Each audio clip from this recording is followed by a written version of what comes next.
Hey, ladies and gentlemen, this is Carmine Sabia for Explain America, and the news just keeps getting worse for the Democrat Party. Before we get started, please make sure you like, comment, share, and subscribe. Those little things really help us out, and they help our channel continue to grow.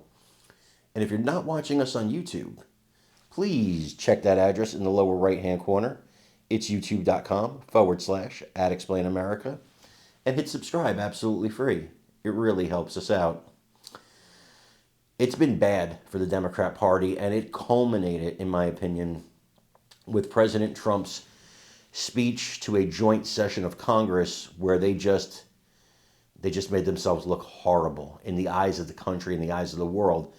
Now, Chuck Todd, formerly of NBC and MSNBC, is now making appearances on CNN, and he was on just the other day, and he said there's a struggle inside the Democrat Party because you have certain Democrat representatives who come from districts that Donald Trump won, and they have to be kind of middle-of-the-road Democrats.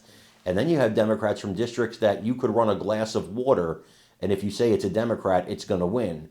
And those are some of your more extreme Democrats. And these two are clashing to the point where there's almost a Tea Party-like movement inside the Democrat Party looking to take over. And what Chuck Todd says is, he said Hakeem Jeffries and Chuck Schumer are absolutely paralyzed by this. They don't know which side to go to. They can't. There's a failure of leadership here.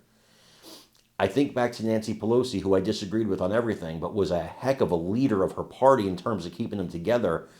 And neither one of these guys can hold a candle to her. It's just the way it is. I want you to listen to what Todd had to say here and let me know what you think in the comments. There's a lot of things. But I do think you have a party. Jeffries and Schumer are acting paralyzed because they have two different constituencies.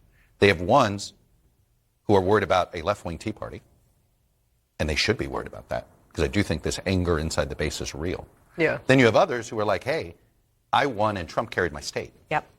So I've got to do this. So I think that's why Jeffries and Schumer come across as paralyzed, because they're trying to placate a coalition party that doesn't know which direction to go to. This really, they should be having a loud argument the way Bill Clinton and Jesse Jackson did in 1989 and 1990, after a thrashing in 1988 where Republicans won. And the problem is the Democrats right now are afraid of having a public debate because they don't want to help out Trump. But I do think it's stifling their ability to figure out what to do next. Can I just say, I think many elected Democrats are doing this so poorly that they're missing that there's actually not a ton of tension between people who live in those swing states and the base of the Democratic Party. Right. I mean, if Democrats advance and articulate a robust economic populism that even stridently calls out this administration, I don't think they lose votes. I think people want to know that Democrats are feeling the economic pain that the American people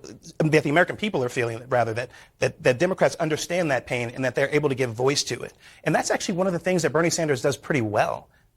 Only 3 districts are held by Republicans that Kamala Harris won. Yeah. There are 13 districts that Donald Trump won that are held by Democrats.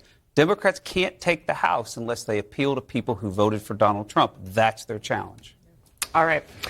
Very interesting. And this is a conversation we're going to be having around this table, I imagine, for the 2 years.